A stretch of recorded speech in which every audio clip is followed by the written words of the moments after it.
सामने के नाज़रीन, प्रोग्राम खबर से खबर में नादिया मिर्ज़ा में खुशामदीद। नाज़रीन, आज की 2-3 बड़ी अहम डेवलपमेंट है जिन पे आज के प्रोग्राम में हमें बात करनी है। सबसे पहले तो ये कि स्वीडन में जो कुरान पाक की बेहुरमती का वाक़या पेश आया और उसको आज मुल्क भर में यौम तक़दीस कुरान पाक के तौर पर उसको आज मनाया गया। कुछ मुतालबात भी रखे गए। बड़ी हैरत होती है जब ये बार बार बावर कराने की कोशिश की जाती है और आलम इस्लाम की तरफ से, पूरे पाकिस्तान की तरफ से, हुकूमतों की तरफ से, सियासी जमातों की तरफ से कि जी जब आप ऐसा कोई इक़दाम करते हैं, जब आप कोई तौहीन रिसालत के मुर्तकिब होते हैं या उसके साथ साथ आप कुरान पाक की बेहुरमती करते हैं तो बहैसियत एक मुसलमान हमें उसकी तकलीफ़ होती है। लेकिन उसके बावजूद मेरा ख्याल है कि अभी कुछ ना कुछ कमी रह गई है और इसमें मज़ीद हमें इस बात को एम्पावर करने की ज़रूरत होगी कि इस पर कोई ना कोई या तो लेजिस्लेशन हो या इस पर कोई ना कोई ऐसी बात हो, इसका कोई ना कोई तरीक़ेकार सेट हो। और इसी चीज़ को लेकर यौम तक़दीस कुरान पाक आज पाकिस्तान भर में उसको मनाया गया। कुछ मुतालबात भी सामने रखे गए। कल वज़ीर आज़म साहब भी इस हवाले से कह रहे थे, उनका एक शॉर्ट क्लिप है, ज़रा वो देखते हैं। सारा दुखी दिल के साथ बैठा है। पाकिस्तान के करोड़ों अवाम, दुनिया में बसने वाले अरबों मुसलमान इंतहाई दुखी हैं। ईद के रोज पुलिस जो है वो अपनी कस्टडी में और अपनी सिक्योरिटी में एक खबीस शख्स को, एक लानती को ये मजमूम हरकत करने की इजाजत दे। ये ऐवान स्वीडन की हुकूमत की, पुलिस की इस हरकत की भरपूर मजम्मत करे और पूरी दुनिया को बताए कि ये नाकाबिले बर्दाश्त है, ये हम किसी सूरत बर्दाश्त नहीं करेंगे। तो आज अगर यहाँ पर एहतजाजी रैलियां हो रही हैं और अगर तहम्मुल बर्दाश्त का मुजाहरा किया जा रहा है, इसका कतई मकसद ये नहीं है कि हम खुदा न खास्ता किसी हवाले से भी हम कमजोर हैं या हमें इसका जवाब देना नहीं। हमारी ये पुरअमन एहतजाज है, पुरअमन रैलियां हैं, लेकिन वज़ीर आज़म साहब ने वाशगाफ अल्फाज में ये कहा कि इसका मतलब ये ना लिया जाए कि हम कमज़ोर हैं या हम आगे इसको बर्दाश्त करेंगे, क्योंकि ये हमारे लिए दुख का और तकलीफ़ का बाइस होता है। हमारे साथ अल्लामा ताहिर महमूद अशरफी साहब मौजूद हैं, जो कि वज़ीर आज़म के नुमाइंदे खुसूसी बराए बैनुल मज़ाहिब हम आंगी मशरिक़ वस्ता। अस्सलाम वालेकुम अल्लामा साहब। वालेकुम अस्सलाम व रहमतुल्लाह। अल्लामा साहब, बहुत शुक्रिया आपके टाइम का। मैं आपका थोड़ा सा टाइम लूँगी, लेकिन उससे पहले एक रिपोर्ट है, ज़रा मैं चाह रही थी कि आप भी उसको देखिएगा और उस हवाले से फिर हम ज़रा बात करते हैं, जो कि स्वीडन में वाक़या पेश आया था जिस तरह से कुरान की बेहुरमती हुई। फिर मैं सर आपकी तरफ आती हूँ। स्वीडन में कुरान पाक की बेहुरमती के खिलाफ आज यौम तक़दीस कुरान मनाया जा रहा है। गुज़िश्ता रोज पार्लियामेंट के मुश्तरका इजलास में कुरान पाक की बेहुरमती के खिलाफ करारदाद मंजूर की गई। ईद उल अज़हा के रोज स्टॉकहोम की मस्जिद के सामने कुरान नजर आतिश किया जाना पहला मौका नहीं कि स्वीडन में कुरान पाक की बेहुरमती की गई है। जनवरी में और इससे कबल 2020 में भी कुरान मुकद्दस को जलाने की मजमूम हरकत की गई। स्वीडन में होने वाले इन मजमूम कामों का एक अजीब पहलू ये है कि ऐसा करने वाले इसे इजहार राय की आज़ादी कहते हैं। मुसलमानों के खिलाफ नफरत और इस्लामोफोबिया का ये कोई इनफरादी फेल नहीं, बल्कि इस घिनौने काम के लिए स्वीडन की मकामी अदालत से इसकी बाकायदा इजाजत ली गई। स्वीडन के मकामी मीडिया के मुताबिक पुलिस को कुरान मुकद्दस की तौहीन करने की मजीद 3 दरख्वास्तें जमा करवाई गयी। 2018 में यूरोपीय यूनियन की अदालत बराए इंसानी हुकूक ने फैसला दिया था कि पैगम्बर इस्लाम की तौहीन आजादी इजहार राय नहीं बल्कि जुर्म है। यूरोपीय यूनियन की अदालत के फैसले के बाद यूरोप में आजादी इजहार राय के नाम पर पैगम्बर इस्लाम की तौहीन के वाकयात में नुमाया कमी आई। चंद सालों के दौरान यूरोप भर में दाएं बाजू के सियासतदानों की मकबूलियत की वजह से मुसलमानों के खिलाफ नफरत और इस्लामोफोबिया के वाकयात में तशवीशनाक हद तक इजाफा हुआ। नफरत और इस्लामोफोबिया की इस लहर को रोकने के लिए OIC की सतह पर मुअस्सर सफारती और कानूनी कार्रवाई जरूरी है, वरना ये नफरत अंगेज वाकयात इसी तरह जारी रहेंगे। हम इस किस्म के वाकयात कोई पहला नहीं है। कभी आप कुरान पाक की बेहुरमती कर रहे हैं, लाखों करोड़ों जो मुसलमान हैं, अरबों मुसलमान हैं, उनकी दिलों को तकलीफ पहुंचा रहे हैं। एक पैगम्बर इस्लाम की आप कभी बेहुरमती कर रहे होते हैं, उसके हवाले से हमारी चीज़ें आते हैं और हमने बारहा ये केस उठाया भी है, चाहे ये हुकूमत हो, चाहे पिछली हुकूमत हो, चाहे पिछली हुकूमत के सरबराह हो, चाहे ये हुकूमत के सरबराह हो। लेकिन कमी कहाँ रह जाती है? हम उनको समझा नहीं पा रहे या वो समझ नहीं पा रहे। बिस्मिल्लाहिर्रहमानिर्रहीम नहमदुहु व नुसल्ली व नुसल्लिमु अला रसूलिहिल करीम। देखिए, गुजारिश ये है कि दुनिया में इंतहा पसंद जो हैं वो हर मज़हब में हर जगह मौजूद हैं। अल्हम्दुलिल्लाह दीन इस्लाम जो है, चूँकि ये फ़ितरत इंसानियत के करीब दीन है और जो कोई भी इस्लाम की तालीमात को, कुरान की तालीमात को पढ़ता है, देखता है, मुतालिया करता है, रसूल अकरम सल्लल्लाहु अलैहि वसल्लम की सीरत तय्यबा को देखता है, तो वो इस्लाम के करीब हो जाता है और इस्लाम कबूल कर लेता है। और गुज़श्ता 10 साल के दौरान आप देखें कि जहाँ जहाँ भी ये वाक़यात हुए हैं, खा वो न्यूजीलैंड हो, खा वो नॉर्वे हो या और यूरोपीय ममालिक हों, वहाँ लोगों ने जब कुरान करीम को पढ़ना शुरू किया, समझना शुरू किया, तो वो इस्लाम में दाखिल होना शुरू हो गए। अब ये जो छोटे छोटे गिरोह हैं या अफराद हैं जो अपने अपने मज़ाहिब के भी नुमाइंदा नहीं है, मैं ये बात बड़ी वाज़े कहना चाहता हूँ कि अगर कोई कुरान करीम को जला रहा है और वो कहता है कि मैं क्रिश्चियन हूँ, तो वो क्रिश्चियनों की नुमाइंदगी नहीं कर रहा, वो हज़रत ईसा अलैहिस्सलाम की तालीमात पे नहीं चल रहा। तो ये खौफज़दा हैं इस्लाम की बढ़ती हुई उस मकबूलियत से जो इस वक्त पूरी दुनिया में बड़ी तेज़ी के साथ जो है वो हो रही है और बढ़ रही है। इसका ये मेन सबब है। उसके अंदर हम देखते हैं 2-3-4 माह के बाद चूंकि कानून नहीं है इसके ऊपर और इसके ऊपर गिरफ्त नहीं है, तो आज़ादी इजहार के नाम पर कहीं पे किसी और नाम के ऊपर जो है वो कोई ना कोई 1-2-4 शख्स आ जाते हैं और इस तरह का हादसा जो है वो हो जाता है। अल्लामा साहब माजरत के साथ मैं आपकी बात काट रही हूँ। अल्लामा साहब माजरत मैं आपकी बात काट रही हूँ। 2 चीजें हैं। एक तो ये स्वीडन के वाक़े को शायद इसलिए भी कि पुलिस की मौजूदगी में, पुलिस की सिक्योरिटी में ये वाक़या पेश आया, तो डेफिनेटली वो स्वीडन हुकूमत अब आपके उससे जो है वो कोई मुतालबात है, फिर सफ़ीर के हवाले से बात होती है कि कोई आपने उनको बुला के उस हवाले से उन पर कोई एहतजाज रिकॉर्ड कराया है या उनको निकालने की कोई बात हो रही है, प्लस जिस कानून साजी की आप बात कर रहे हैं वो उसके लिए आपकी क्या एक्सपेक्टेशंस है, क्या मुतालबात हैं और किससे वो मुतालबात मनवाने हैं, किसको वो मैसेज कन्वे करना है? देखिए, पहली बात तो यह है कि ये स्वीडन के वाक़े के बाद चूंकि जैसे आपने खुद बताया कि ये हुकूमत की सरपरस्ती में हुआ, तो एक रद्द अमल आया है और उस ये रद्द अमल माजी का अगर हम देखते हैं तो इसमें शिद्दत है।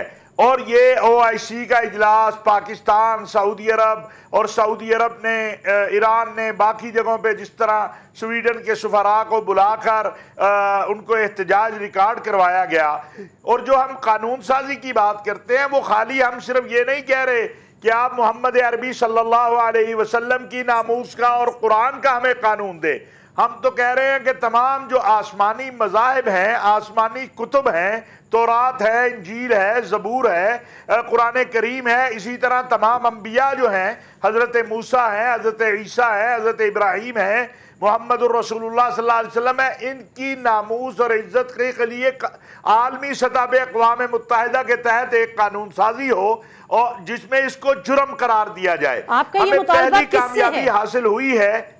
सर, आपका मुतालबा किससे है? देखिए, ये मुतालबा तो अक़वाम मुत्तहिदा के फोरम पर है, अक़वाम मुत्तहिदा में जो ममालिक शामिल है उनसे है। ठीक है, ठीक है। तो ये इसको इन राइटिंग कहीं आप लोगों ने उनको दिया है, उनको भिजवाया है किसी खत की सूरत में, किसी ईमेल की सूरत में, या सिर्फ ये कि ये मीडिया के थ्रू मैसेज आ रहा है?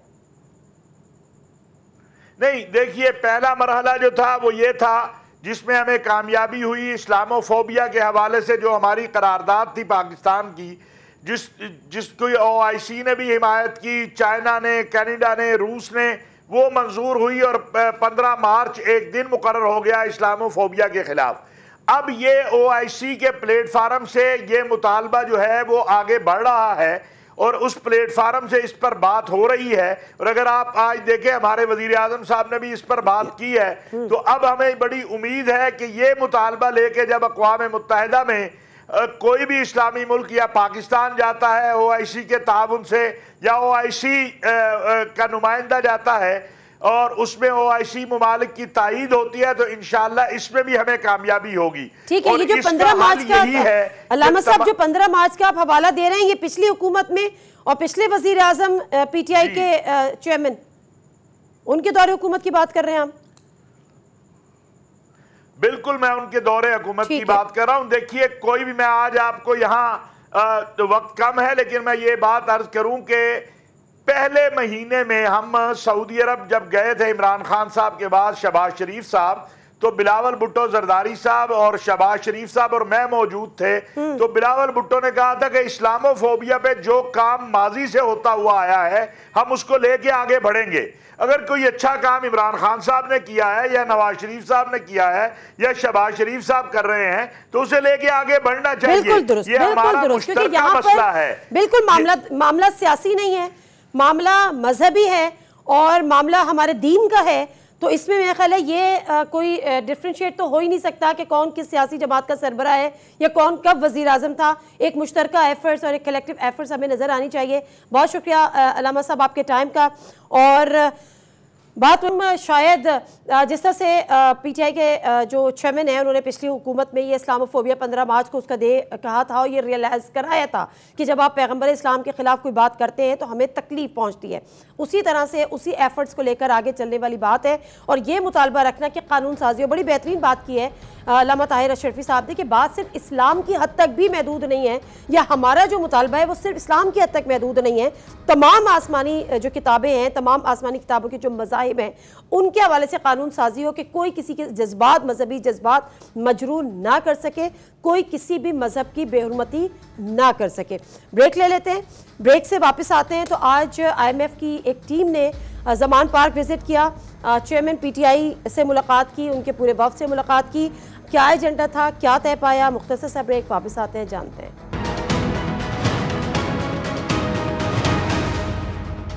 जिनाज़ी प्रोग्राम में एक दफ़ा फिर आपको खुशामदीद कहते हैं। जिस तरह से पहले सेगमेंट में भी जिक्र किया था, इंट्रो में जिक्र किया था कि IMF की टीम, एक डेलीगेशन ने आज मुलाकात की ज़मान पार्क में चेयरमैन पीटीआई, और उस मुलाकात में क्या हुआ, उस मुलाकात की अहमियत क्या थी, इन तमाम चीज़ों के बारे में तो हम जानेंगे ही। लेकिन उससे पहले दिलचस्प सूरत हाल ये है कि जब वज़ीर आज़म के कोऑर्डिनेटर बिलाल खियानी साहब ने एक ट्वीट की, और वो ट्वीट करके कहते हैं कि IMF की टीम जो है पीटीआई से खुसूसी तौर पर इसलिए मिल रही है कि अब साजिश ना करना, ख़त ना लिखना। IMF की टीम पीटीआई से इसलिए भी मिल रही है कि कोई साजिश करके अब मुल्क को डिफ़ॉल्ट की तरफ ना धकेलना।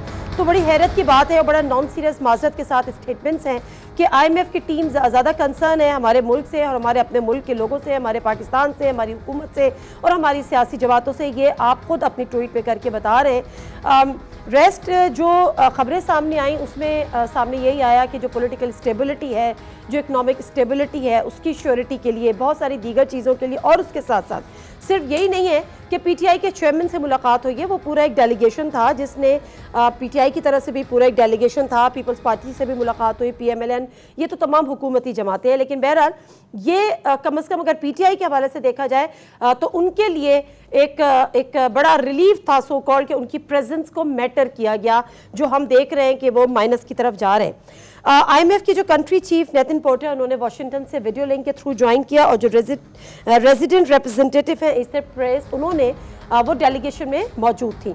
इस वक्त मेरे साथ मौजूद हैं, हमारे साथ वो वीडियो लिंक पर मौजूद है नजीब खाकान साहब, उनसे ज़रा बात करते हैं। अस्सलाम वालेकुम सर। वालेकुम अस्सलाम जी नादिया, क्या हाल है? अल्हम्दुलिल्लाह sir, all good, thank you very much. मुझे बताएगा, आई स्टिल रिमेंबर जब IMF के साथ डील हुई थी और स्टाफ लेवल पर मुआहदा हुआ था, उससे भी हमने एक आपके साथ प्रोग्राम कंडक्ट किया था and you briefed in detail everything. आज जो स्टाफ लेवल के मुआहदे के बाद अभी बोर्ड मीटिंग से अप्रूवल, एक फॉर्मल अप्रूवल ही सही लेकिन वो रहता है, उसमें पॉलिटिकल पार्टीज के हेड से मुलाकातें और ख़ासतौर पे पीटीआई के हेड से मुलाकातें, किस कॉन्टेक्स्ट में आप इसको देखते हैं? नादिया देखिए, एक तो बात यह है कि एक पॉलिटिकल ट्रांजिशन होने जा रहा है, एक इलेक्शन साइकिल में मुल्क जा रहा है जहां पे आप एक जो पॉलिटिकल इलेक्टेड गवर्नमेंट है वो हैंड ओवर करेगी इंटरिम सेटअप को, और इंटरिम सेटअप फिर हैंड ओवर करेगा पॉलिटिकल गवर्नमेंट को, और इसी 6 माह में ये एक स्टैंड बाय अरेंजमेंट है जिसने चलना है। इसको साइन कर रही है PMLN और PDM मिलकर, इसको पूरा करना है इंटरिम ने बीच में 3 महीने, और फिर नए आने वाले सेटअप ने इसको ओन करना है। इसमें नादिया 2 और रिव्यूज़ होंगे तो आपको $3 अरब मिलेंगे आफ्टर जो फर्स्ट बोर्ड अप्रूवल है। तो I think IMF is being extra careful कि जितने भी की स्टेक होल्डर्स हैं उनका बाय इन क्रिएट किया जाए, और इसकी 2 वजूहात हैं। एक तो हमने ट्रांजिशन की बात कर ली है, दूसरा ये कि पाकिस्तान और IMF का एक ट्रस्ट डेफिसिट है। इसमें तो कोई बात मतलब किसी से आई थिंक छुपी हुई नहीं है। पेट्रोल प्राइसेस से लेकर एक्सचेंज रेट तक there has been a disagreement. On the budget, आपने एक बजट दिया, फिर आपको उसको दोबारा ठीक करना पड़ा। So IMF wants to make sure कि पाकिस्तान अब इनहराफ ना कर सके उन चीज़ों से जो उनके साथ तय हुई हैं। और तीसरी और सबसे इम्पॉर्टेंट बात यह है कि IMF भी ये समझता है और हमें भी समझना चाहिए कि ये इम्तहान जो है ना नादिया, ये जो स्टैंड बाय अरेंजमेंट है, ये आखिरी इम्तहान है। अगर आप इस इम्तहान में अब पास नहीं होते, मैं आसान लफ्ज़ों में समझा रहा हूँ, तो ये 3 रिव्यूज़, यानी कि 1 बोर्ड अब और 2 रिव्यूज़ कराकर आपको ये 3 अरब लेने हैं, क्योंकि आपने 23 अरब डॉलर अगले साल इकट्ठे करने हैं।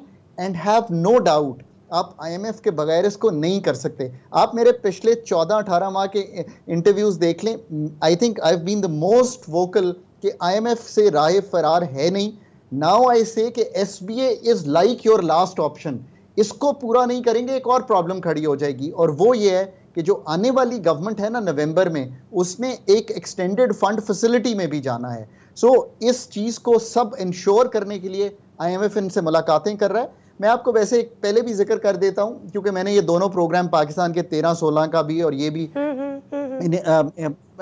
I was there. ये एक जो ऑपोजिशन होती है, हम जैसे जो पॉलिसी मेकर्स बाहर होते हैं, इन सबसे मुलाकातें कर लेते हैं जो इस्लामाबाद में इस वक्त मौजूद होंगे। एक तो ये भी है कि एक जेनेरिकली कर लेते हैं। इस वक्त एक स्पेसिफिक सिचुएशन है जो मैंने आपको बयान किया है। इससे एक चीज देखें ना, आज बाय इन अगर आपको PTI का भी आ गया, PPP का भी आ गया, PMLN का भी आ गया, तो जो आने वाली केयर टेकर सेटअप है, अगर उसको फॉर एग्जांपल गैस की कीमत तब्दील करना पड़ती है तो वो शायद कर देगी, बिकॉज सबका बाय इन आया होगा। So I think in that sense it's a good story. अच्छा, अब ऐसा है क्योंकि हमने जब से ये खबर आई कि जी IMF का डेलीगेशन है या उसकी टीम जो है वो ज़मान पाक जा रही है, तो लोगों ने इस पे बड़ी बातें भी की, क्योंकि तमाम जो पार्टीज़ हैं वो तो सारी की सारी गवर्नमेंट में है। The PTI is the only one which is opposition. तो उस पर उनकी तरफ से भी आया, आप यहाँ से भी एक रिएक्शन आया कि ये इससे पहले कभी ऐसा हमने देखा नहीं था कि पॉलिटिकल पार्टीज़ के हेड से मिल रहे हैं। बट डेफिनेटली जो आपने उसका रीज़न भी बताया कि हम एक ट्रांजिशन मूड में हैं, हम इलेक्शंस होंगे, इंटरिम सेटअप आएगा, लेकिन जो हम जिस ट्रस्ट डेफिसिट की बात कर रहे हैं, उस ट्रस्ट डेफिसिट में किस कॉन्टेक्स्ट में आप देखते हैं वो एक लीक्ड ऑडियो कॉल जिसमें उस पे फॉर्मर जो फाइनेंस मिनिस्टर थे शौकत तरीन साहब, वो तैमूर झगड़ा साहब जो कि PTI के KPK के फाइनेंस मिनिस्टर थे, उनको, और एक और कॉल लीक हुई थी उनको, वो बता रहे थे कि जी आपने IMF को कॉल के लिए एक लेटर लिखना है कि उन्होंने अभी पैसे नहीं देने हैं, और वो ये सब सारी चीज़ें पंजाब के फाइनेंस मिनिस्टर के साथ। क्या इस कॉन्टेक्स्ट में आप कहीं ना कहीं देखते हैं, क्योंकि बिलाल कियानी ने कहा है कि जी जो कोऑर्डिनेटर हैं कि जी IMF ने उनको कहना है कि अब ऐसे नहीं करना, अब ऐसे नहीं करना, वगैरह वगैरह। एक तो बात ये देखिए कि जिनसे PPP में मुलाकात हुई है वो तो उनकी इकोनॉमिक टीम के मेंबर्स हैं, सलीम साहब हैं, हमारे जो इस वक्त कॉमर्स मिनिस्टर हैं वो हैं नवीद कमर, उनसे। So they not met the leadership, they met the team there. अब ज़मान पाक में यू आर राइट कि शायद लीडरशिप से भी मुलाकात हुई है, और उनकी जो भी इकोनॉमिक टीम हमाद, और उनसे मुलाकात। PMLN से तो ऑलरेडी इंगेज्ड हैं, बिकॉज प्राइम मिनिस्टर से भी, और प्राइम मिनिस्टर ने तो खुद बहुत बड़ा एफर्ट किया। अब मैं इसको इस तरह लेता हूँ बड़ा सिंपली कि ये तीनों मैटर करती हैं पार्टीज़, अगर तो वो समझ रहे हैं कि हम तीनों से मिल लें। और मैं ये अब कहता हूँ कि मैंने तो हमेशा कहा है कि इस वक्त सबको इकट्ठे होकर एक पेज IMF का जो है ना चार्टर ऑफ इकोनॉमी आज जो है ना नादिया, वो है IMF, and there is nothing else. For the next 9 months stay with IMF, get the monies, and then do whatever you want to do. So I think इसको आप समझिए कि एक बेसिक कंसेंसस डेवलप हो रहा है on a set of policies that will work for the next 9 months। इसको इस तरह देखिए। अब तीनों जो हैं चलें ऑन बोर्ड आ गए, अगर ये PDM तो ऑन बोर्ड थी ही नहीं, आपने PTI को भी ऑन बोर्ड ले लिया, अभी भी PTI से so that's the story that is developing. Bare minimum consensus, मतलब करना तो हमें खुद चाहिए ना नादिया, मैं तो हमेशा ये कहता हूँ कि ये काम तो हमारे करने के हैं ना, बट चलें IMF ने आकर एक थर्ड पार्टी बनकर आपको ये कर दिया, वो आपका लेंडर है लास्ट रिजॉर्ट का, और उसने कहा है कि इस लास्ट रिजॉर्ट को इंश्योर करने के लिए मैं एक बाय इन पॉलिटिकल ले रहा हूँ इन सब से, तो उन्होंने जाके ले लिया। So I think it's a welcome development for Pakistan, because मुझे बहुत घबराहट होती है जब मैं अपने $4.25 अरब के रिजर्व्स देखता हूँ और $23 अरब की रिक्वायरमेंट देखता हूँ। So, you know, I think everyone has to take this seriously, और IMF का मैसेज भी यही है कि we are trying to make this work, you help us make this work. So I'm hoping that they will make this work.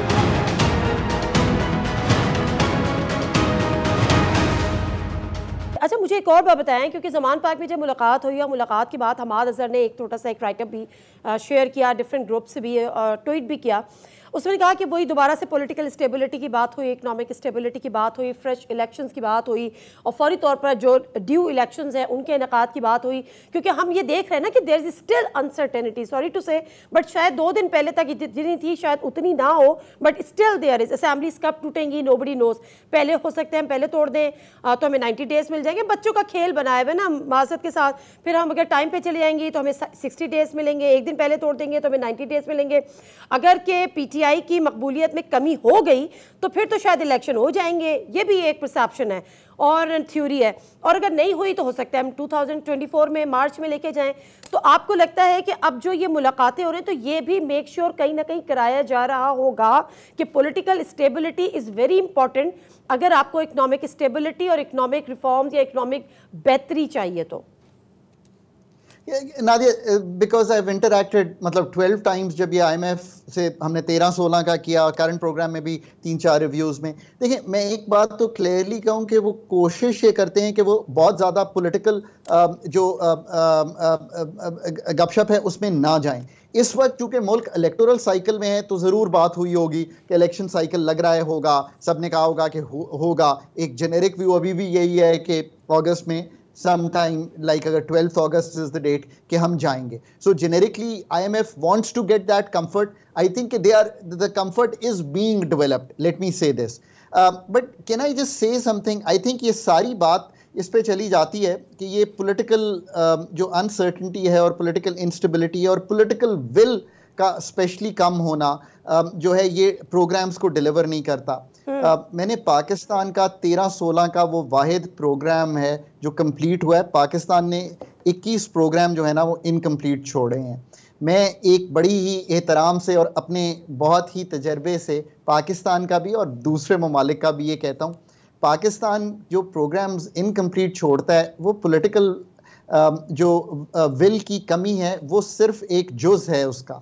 I think इससे बहुत बड़ा जो जुज़ है, और मैंने अभी रिसेंटली एक बड़ा लंबा इंटरव्यू दिया और उसमें मैंने ये कहा है, आपको कॉम्पिटेंट टीम बनानी पड़ेगी अगर आप स्टैंड बाय अरेंजमेंट भी कंप्लीट करना चाहते हैं। इससे नादिया मेरा मतलब ये है कि वहाँ से ना 8-10 PhDs आते हैं जो टॉप अमेरिकन यूनिवर्सिटीज़ के ट्रेंड और पढ़े हुए हैं। आपको अपने यहाँ Q block, ministry of finance, energy, FBR यानी कि आपका जो बजटिंग एंड एक्सपेंडिचर साइड्स हैं दोनों, और मॉनेटरी साइड, ये पाकिस्तान का प्रोग्राम चूँकि इनके इर्द गिर्द घूम रहा होता है, तो आपको एक कॉम्पिटेंट सेट ऑफ पीपल रखना पड़ेगा जो बिल्कुल सिर्फ IMF प्रोग्राम को as a project management unit चलाएं।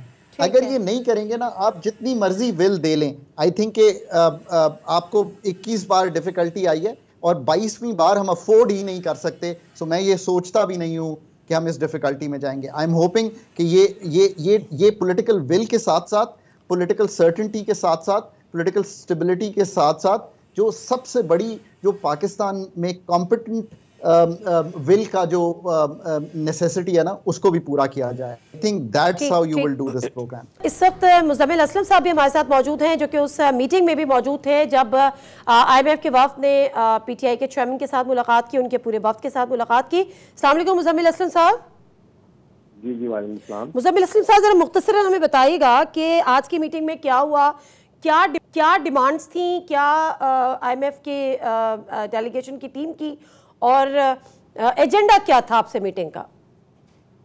देखिए, एजेंडा पाकिस्तान की जो प्रोग्राम नया मिला है, ये 12 जुलाई को इसके बोर्ड ऑफ डायरेक्टर्स की मीटिंग है और उस बोर्ड ऑफ डायरेक्टर्स की मीटिंग में पाकिस्तान का केस पेश करने से पहले IMF के जो पाकिस्तान की टीम जिस पे काम कर रही है उनको टास्क दिया गया है कि तमाम पॉलिटिकल पार्टीज से इसको जो है एक्सप्लेन किया जाए और उनसे इसका बाय इन लिया जाए। ठीक है कि अगर उनको कोई ऑब्जेक्शन है, ताकि जब बोर्ड में ये बात जाए तो उनको एक तसल्ली हो कि पाकिस्तान के बाकी stakeholder other than government जो है इस पे ऑन बोर्ड है।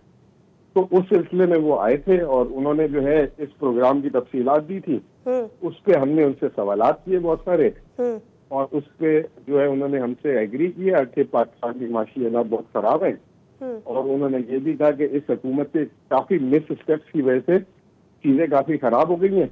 अब इस नए प्रोग्राम में हमारी कोशिश होगी कि हुकूमत जो है कोई मिस स्टेप ना ले ताकि चीजें खराब ना हो। इसलिए जो है हम तमाम पॉलिटिकल पार्टीज को भी लूट लेना चाहते हैं। अच्छा, उन्होंने ये कहा कि गवर्नमेंट की इनएफिशिएंसी की वजह से चीजें खराब हुई हैं, ये IMF की टीम ने कहा है। ये उनकी प्रेस रिलीज में भी है, उन्होंने कोई नई बात नहीं की। ये जो प्रेस रिलीज आई थी SLA की, उसका सेकंड पैराग्राफ ही है कि number of missteps taken by this government has deteriorated Pakistan economic situation. अच्छा, तो आपसे इस प्रोग्राम की सपोर्ट मांगी है कि अगर ज़ाहिर है अभी इंटरिम सेटअप आएगा, इलेक्शन ईयर है, फ्रेश इलेक्शंस होंगे, फ्रेश गवर्नमेंट्स आएंगी, तो अगर आप आ जाते हैं तो उसके बाद जो है वो आपकी भी सपोर्ट रिक्वायर्ड होगी। तो कोई ऐसी बात हुई है कि अनकंडीशनल सपोर्ट आप लोगों ने ऑफर कर दी उनको? नहीं, हमने तो ये कहा कि हम इस शॉर्ट टर्म प्रोग्राम को इसलिए सपोर्ट कर रहे हैं ताकि मुल्क में स्टेबिलिटी आ जाए। ओके। और ये प्रोग्राम जो है लॉन्ग टर्म हल नहीं है। जो भी हुकूमत आएगी उसको एक बहुत डीप रूटेड और मैंडेट जिसके पास होगा तो वही एक रिफॉर्म बेस्ड प्रोग्राम आगे ले सकती है, चाहे वो आपके साथ ले, चाहे वो खुद अपने रिफॉर्म बेस्ड प्रोग्राम लाए जिसमें उन्होंने एग्री किया। ठीक है, तो मतलब अब वो वाला सीन तो नहीं होगा ना जिस तरह से पहले एक ट्रस्ट डेफिसिट था, पहले IMF के प्रोग्राम को आप लोगों ने डिच किया, डिच इन अ सेंस कि उसको कहा कि जी हम कर देंगे, बाद में सब्सिडी अनाउंस कर दी, फिर कभी तैमूर झगड़ा साहब को, शौकत तरीन साहब को फ़ोन करना पड़ा, IMF को लेटर लिखो, वो सारी चीज़ें, क्योंकि बिलाल कियानी साहब ने इसका जिक्र किया है कि IMF यही कहने गया है कि अब ये चीज़ें ना करना। बिलाल कियानी जी तो बिलाल कियानी को बेचारे को क्या पता, और ये हमें कहने के लिए आते कि आप ऐसे अब खत नहीं लिखिएगा किसी को। देखिए, हमने वो जो है पाकिस्तान की आज भी पॉलिटिकल पार्टी सबसे बड़ी है और वो समझते हैं कि ये जो प्रोग्राम है इस पे जो है पॉलिटिकल बाय-इन होना चाहिए। और हमने पिछले 8 महीने से कभी भी IMF के खिलाफ बात नहीं की। हमने जब भी बोला कि भाई ये IMF प्रोग्राम क्यों नहीं ले रहे, ले लें, और वो उन्होंने वो इसको समझा। और देखें, इस मीटिंग में सिर्फ पाकिस्तान की रिप्रेजेंटेटिव नहीं थी, वॉशिंगटन से भी उनके सीनियर एहलकार थे। तो अगर कोई इस तरह की बात करनी होती किसी ने तो वो किसी से पैगाम भेज देता, प्रेस रिलीज में डाल देता। चले, बिल्कुल ठीक है, बिल्कुल ठीक है। Thank you very much Muzammil Aslam साहब, आपके टाइम का। मुजम्मिल असलम साहब से बात कर रहे थे, he was in that meeting जो कि IMF के टीम के साथ हुई, PTI के चेयरमैन के साथ, और उनकी भी अपनी पूरी टीम थी जिसमें मुजम्मिल असलम साहब भी थे, तैमूर झगड़ा साहब भी थे, शाह महमूद कुरैशी साहब भी थे, हमाद अजहर साहब भी था, और ऑफकोर्स कासिम के अब्बा भी थे।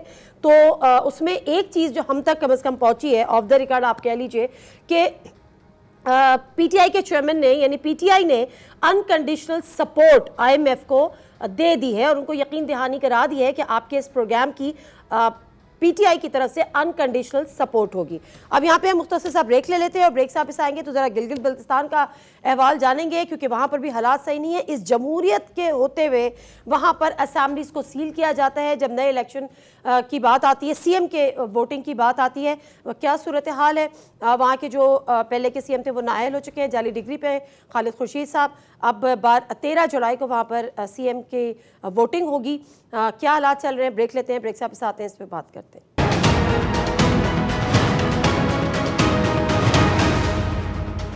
जनाज़े प्रोग्राम में एक दफ़ा फिर आपको खुश आमदीद कहते हैं। गिलगित बल्तिस्तान का भी हालात कुछ अच्छे नहीं हैं, जिस तरह से पूरे मुल्क के हालात है उसी तरह से गिलगित बल्तिस्तान के हालात हैं। हमने हाल ही में देखा कि वहाँ के जो चीफ मिनिस्टर थे खालिद खुर्शीद साहब, उन पर एक मुकदमा चल रहा था, और वो था जो उनके जब उन्होंने इलेक्शन लड़ा था वहाँ पे जो पीपल्स पार्टी के उम्मीदवार थे, जो कि उनके सक्सेसर थे आई गेस, उनकी तरफ से था कि उनकी जो डिग्री है वो जाली है, और डिग्री की जो है वो वेरिफिकेशन नहीं हो सकी, और बिल आखिर ये फैसला आया कि जी वो नाअहल हुए और वो नाअहल करार भी पाए 62-63 में।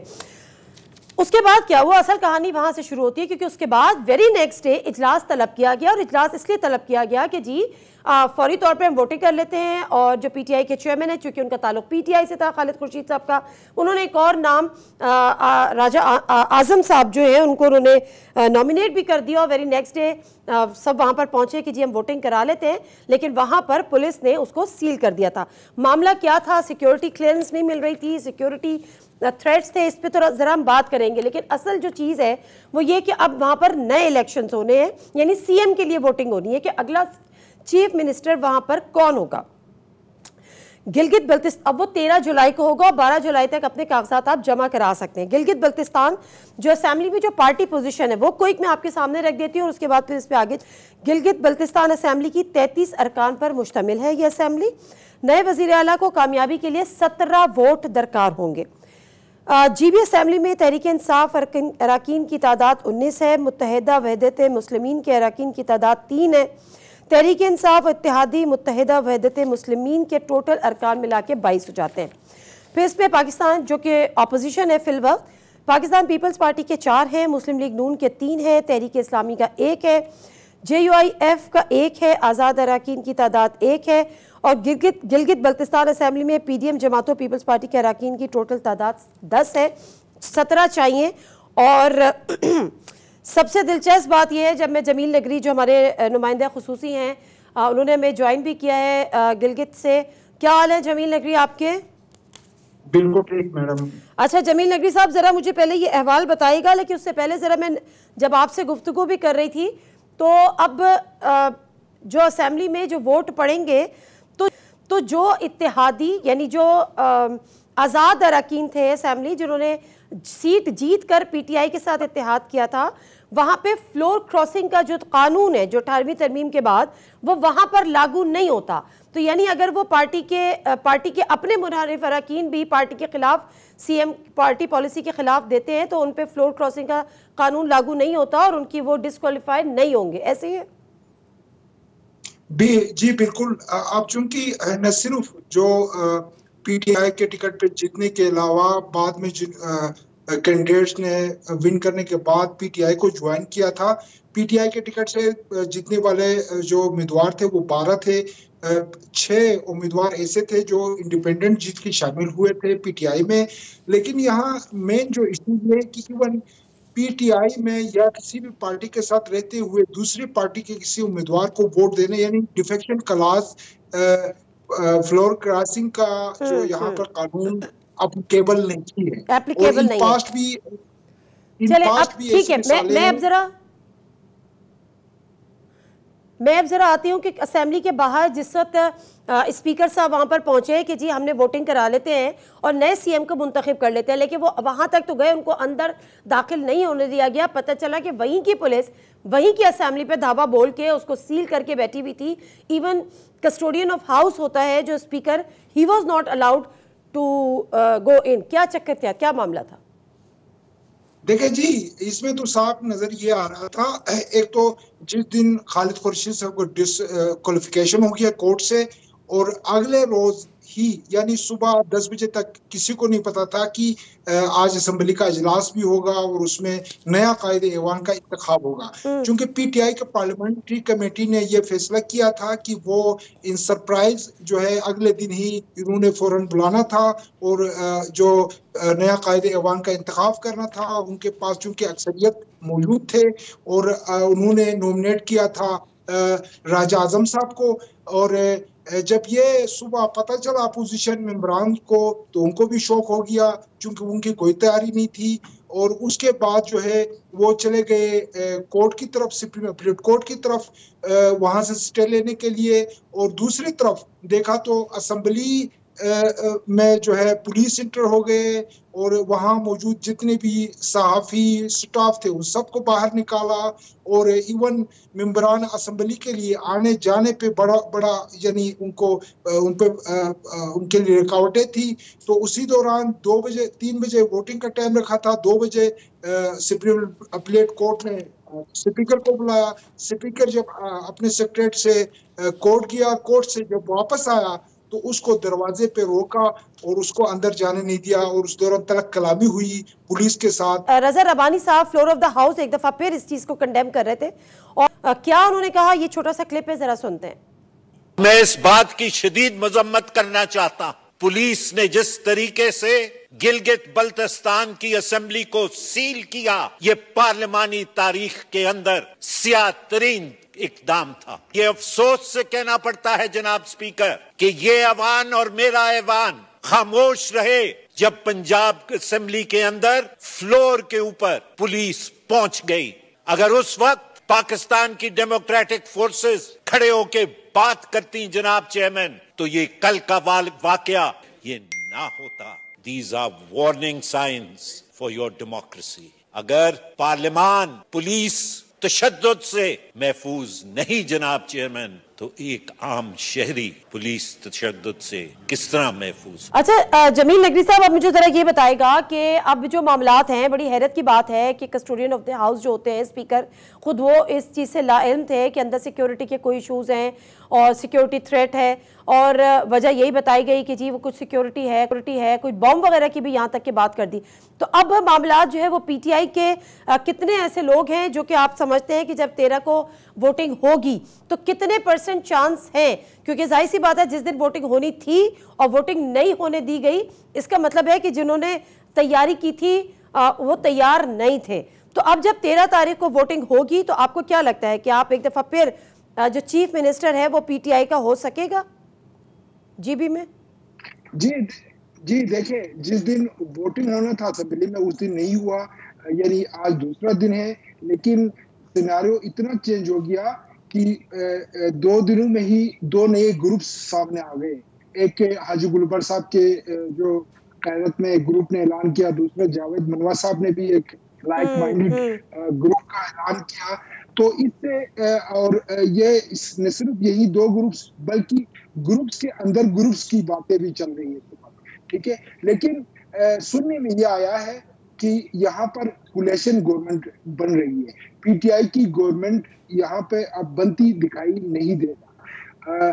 कोलिशन गवर्नमेंट के अंदर जो पीडीएम और पीपी के जो पार्टीज के मेंबर्स है वो और पीटीआई से मुनहरिफ बहुत सारे अरकान होंगे जो मिलके शायद कोलिशन गवर्नमेंट की तरफ, यानी एजीके मॉडल यहाँ पर अडॉप्ट हो रहा है।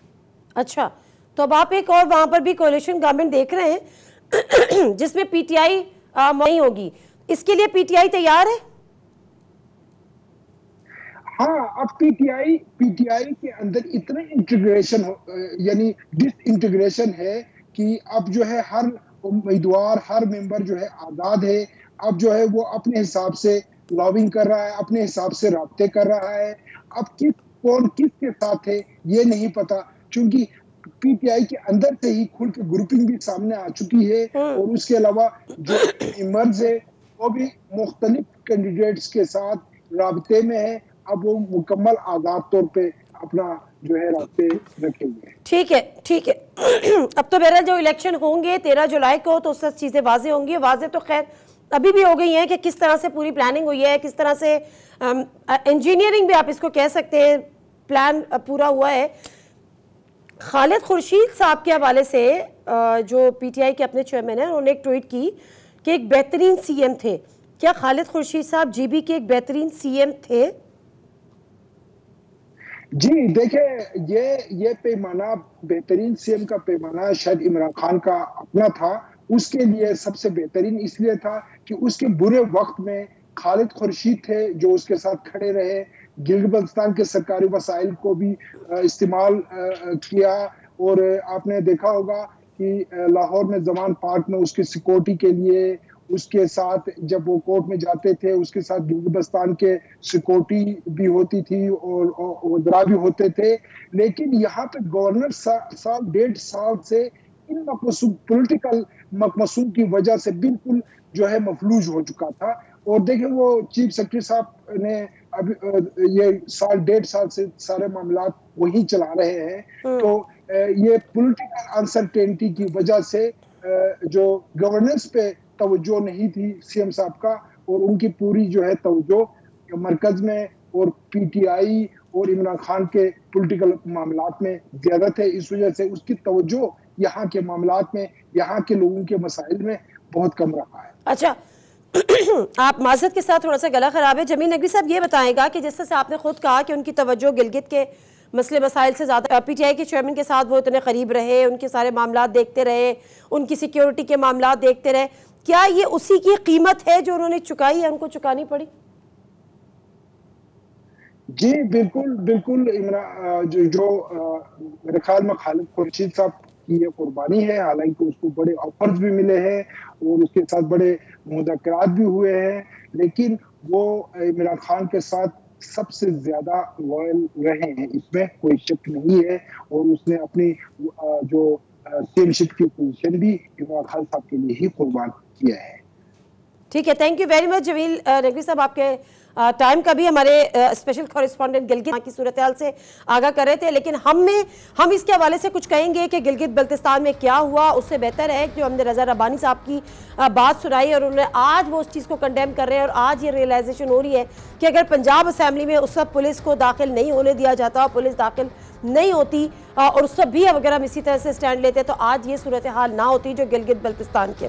लेकिन माज़रत के साथ यहाँ पर हम पीपल्स पार्टी की भी थोड़ी सी हिपोक्रेसी भी इस हवाले से देखते हैं कि बहुत सारी चीज़ें, चाहे बहुत सारी ऐसी चीज़ें जो पीपल्स पार्टी की अपनी रिवायात नहीं है, वो भी हमने देखने को मिली है। तो assembly floor of the house आपके स्टेटमेंट्स डिफरेंट होते हैं, लेकिन जो ग्राउंड रियलिटी है सिंध हाउस से लेकर जो ये सिलसिला चला है और यही सिलसिला अब उसकी एक एपिसोड जो है आने वाले दिनों में हम गिलगित बल्तिस्तान में देखेंगे, जहाँ पर बावजूद इसके कि पीटीआई की अक्सरियत है, लेकिन ये बड़ा एक लिखा व साफ हमें नजर आ रहा है कि पीटीआई का चीफ मिनिस्टर नहीं बनेगा। और उसकी वजह यह है कि मुनहरिफ अराकीन भी हैं और जो आज़ाद लोग थे वो भी शायद पीछे हट जाएंगे, ग्रुपिंग बहुत ज़्यादा वहाँ पर हो गई है। और उसके साथ साथ जो डिफेक्शन लॉ है जिसके तहत फ्लोर क्रॉसिंग की इजाज़त नहीं है और फ्लोर क्रॉसिंग होने पर आप डिस्क्वालीफाई होते हैं, वो भी वहाँ पर एप्लीकेबल नहीं है। तो बहरहाल ये सारी सूरत हाल है। 13 को इलेक्शन है, 12 तक आप अपने कागजात नामजदगी जमा करा सकते हैं। तो जो सूरत हाल होनी है वो हमें दिख भी रही है। फिलहाल तो दीजिए नाते मिर्ज़ा को प्रोग्राम से इजाज़त। अल्लाह हाफ़िज़।